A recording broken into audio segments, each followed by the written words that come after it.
कथित माननीय चंद्रशेखर पटेल जी, भारतीय पिछड़ा शोषित संगठन, और इस कार्यक्रम के विशिष्ट अतिथि इस क्षेत्र के लोकप्रिय विधायक, हम सबके अगुआ माननीय राजेंद्र प्रसाद चौधरी साहब, मंच पर उपस्थित सभी मंचासीन अतिथिगण, सामने बैठे सभी वरिष्ठ धर्म बंधु, आप सभी का हार्दिक स्वागत, वंदन, अभिनंदन। साथियों, आज हम ऐसे महापुरुष की जयंती मना रहे हैं जिनके बारे में मैं बहुत कुछ नहीं कह पाऊंगा, क्योंकि उनके साथ काम करने वाले जैसे इस मंच पर विराजमान हैं, उनके साथ संघर्ष किए हैं, तो वो लोग आपको विस्तृत बारे में बताएंगे। बस मैं इतना कहूंगा कि महामना रामस्वरूप वर्मा, जो इंसानियत और मानवता का दूसरा नाम है। साथियों, महामना रामस्वरूप वर्मा जी, माननीय काशीराम साहब, बाबा साहब ने जिस भारत की कल्पना की थी, अगर हम उनके पग चिन्हों पर चलकर उस भारत को ऐसा नहीं बना पाते हैं, तो ऐसे कार्यक्रम करने का हमारा कोई बहुत अस्तित्व नहीं। हमें उनके पग चिन्हों पर चलने की जरूरत है। हमको उस भारत को बनाने की जरूरत है जिसका सपना महामना रामस्वरूप वर्मा जी ने देखा। बहुत चुनौतियां हैं साथियों। एक विषय और कहना चाहूंगा कि मैं देखता हूं विगत कई वर्षों से महामना रामस्वरूप वर्मा की जयंती मनाई जाती है, लेकिन वही पुराने जो साथी हैं, सब वही लोग आते हैं कार्यक्रम में।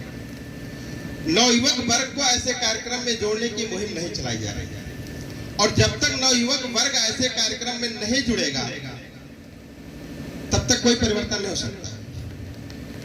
माननीय काशीराम साहब ने परिवर्तन किया था, नवयुवक वर्ग को जोड़ा था, क्योंकि नवयुवक वर्ग ही क्रांति ला सकता है। जैसा कि आप सभी लोगों ने अभी कल का कार्यक्रम देखा है कि भीषण बरसात में भी हमारे तीनों विधायक माननीय राजेंद्र प्रसाद चौधरी साहब, माननीय महेंद्रनाथ यादव जी और माननीय अतुल चौधरी साहब ने बहुत ही संघर्ष हम लोगों के साथ कल किया है। मैं आपका पूरी कमेटी की तरफ से पुनः हार्दिक स्वागत, वंदन करता हूं, आपको तहे दिल से धन्यवाद देता हूं।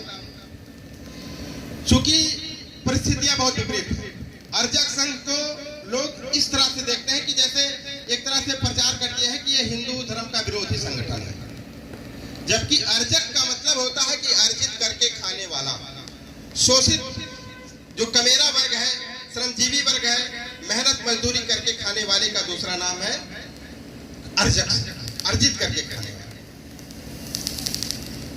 आज चाहे हमारे भारतीय संविधान पे खतरा है, चाहे हमारे आरक्षण पर खतरा है, चाहे हमारे हक अधिकार पर खतरा है,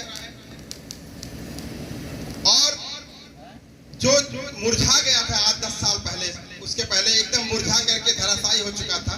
जैसे हम लोग खेत में खरपतवार की दवा मारते हैं कि जमीन पे लेट जाता है, लेकिन वर्तमान सरकार में वही ब्राह्मणवाद एकदम डाई यूरिया पा के हरा भरा हो गया, और हमारे लिए बहुत बड़ा खतरा उत्पन्न हो चुका है। हमारे लिए बहुत सारी चुनौतियां हैं।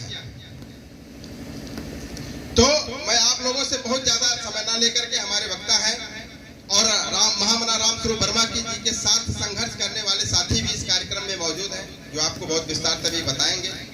बस इतना कहूंगा कि आप सभी लोग एक हो जाइए, नहीं तो आने वाला समय इससे भी भयावह जाएगा। एक शेर के माध्यम से अपनी बात को समाप्त करूंगा कि वतन की हालात बताने लगेंगे तो पत्थर भी आंसू बहाने लगेंगे। वतन की हालात बताने लगेंगे तो पत्थर भी आंसू बहाने लगेंगे। यदि खो गई भीड़ में इंसानियत तो ढूंढने में